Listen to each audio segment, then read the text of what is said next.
नमस्ते। Banking sector में काम करने वालों के लिए एक बहुत बड़ी खबर है। पंजाब एंड सिंध बैंक ने एक जबरदस्त भर्ती की घोषणा की है और चलिए इस पूरी भर्ती प्रक्रिया को एक एक करके समझते हैं। तो ये मौका कितना बड़ा है?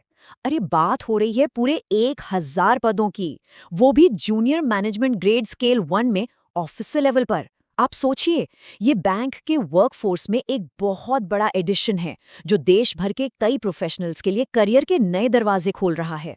तो ये भर्ती कौन कर रहा है?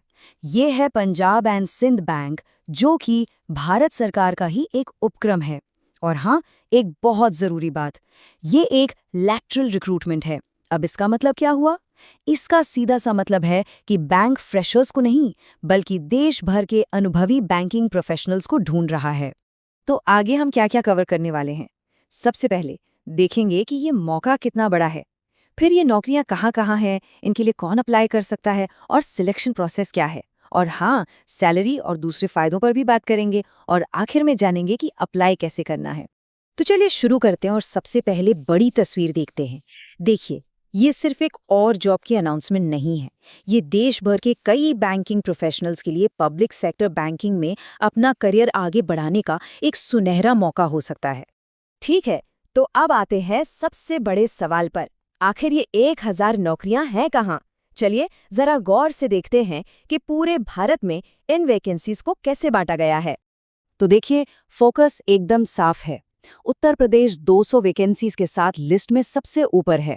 इससे साफ पता चलता है कि बैंक का इस राज्य पर खास ध्यान है। इसके बाद गुजरात में 125 और पंजाब में 100 पद हैं, जो काफी अच्छी संख्या है। और छत्तीसगढ़ और उड़ीसा में भी 80-80 पद हैं। और हाँ, यहाँ एक बहुत ही जरूरी शर्त है जिसमें कोई समझौता नहीं होगा। वो है लोकल लैंग्वेज का ज्ञान।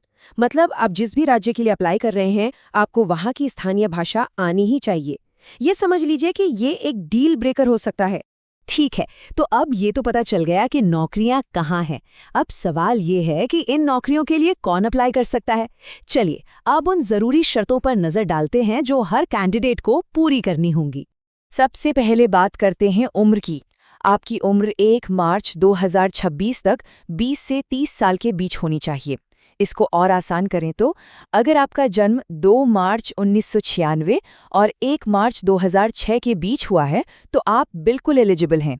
एजुकेशन की बात करें तो किसी भी मान्यता प्राप्त यूनिवर्सिटी से किसी भी सब्जेक्ट में ग्रेजुएशन की डिग्री होनी चाहिए, बस।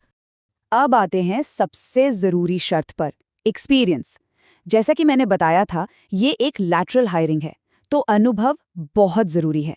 आपके पास किसी भी शेड्यूल्ड कमर्शियल बैंक या रीजनल रूरल बैंक में एक ऑफिसर के तौर पर कम से कम 18 महीने का ब्रांच एक्सपीरियंस होना ही चाहिए।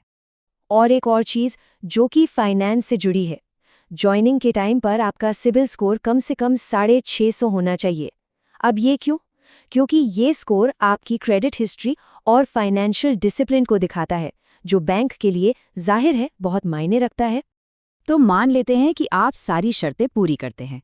तो अब आगे क्या होगा? चलिए अब सिलेक्शन प्रोसेस को स्टेप बाय स्टेप समझते हैं और देखते हैं कि बैंक अपने कैंडिडेट्स को कैसे चुनता है। सिलेक्शन तक पहुंचने के लिए 4 स्टेज हैं। सबसे पहले होगा एक ऑनलाइन रिटन टेस्ट, जिसमें आपकी नॉलेज परखी जाएगी।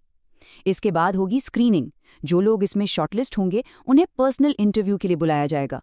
और सबसे आखिर में आएगी फाइनल मेरिट लिस्ट, जिससे पता चलेगा कि नौकरी किसे मिली। जो रिटन टेस्ट है उसे आप 2 घंटे का एक स्प्रिंट समझ सकते हैं। इसमें 4 सेक्शन होंगे: English, banking knowledge, general awareness और कंप्यूटर एप्टीट्यूड। पैटर्न बहुत सीधा है, 120 सवाल, 120 मिनट और 120 मार्क्स। तो ये पूरी तरह से स्पीड और एक्यूरेसी का खेल है। चलिए अब बात करते हैं उस चीज़ की जिसका सबको इंतज़ार रहता है, सैलरी, फ़ायदे और हाँ, इस नौकरी के साथ आने वाली कमिटमेंट्स। यहाँ एक बैलेंस नज़रिया रखना बहुत ज़रूरी है। तो जेएमएसआई ऑफिसर की शुरुआती सैलरी 48,480 रुपये से शुरू होती है। और एक अच्छी बात यह है कि बैंक आपकी लर्निंग को रिवॉर्ड भी करता है।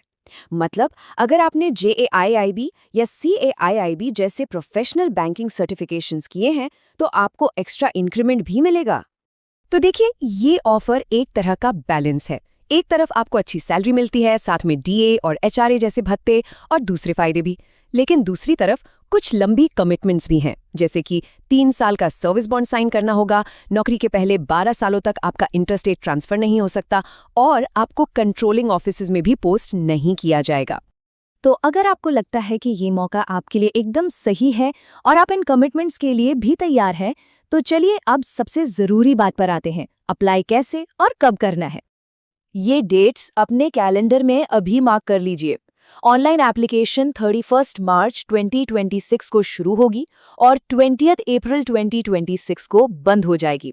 ध्यान रहे, ये विंडो ज़्यादा लंबी नहीं है, तो टाइम पर अप्लाई करना बहुत ज़रूरी है। तो अब सारी जानकारी आपके सामने है, एक बड़ा मौका, एकदम साफ शर्तें और सिलेक्शन का एक तय रास्ता। अब बस सवाल ये है कि क्या ये मौका आपके करियर के अगले पड़ाव के लिए सही है? ये फैसला अब आपको करना है।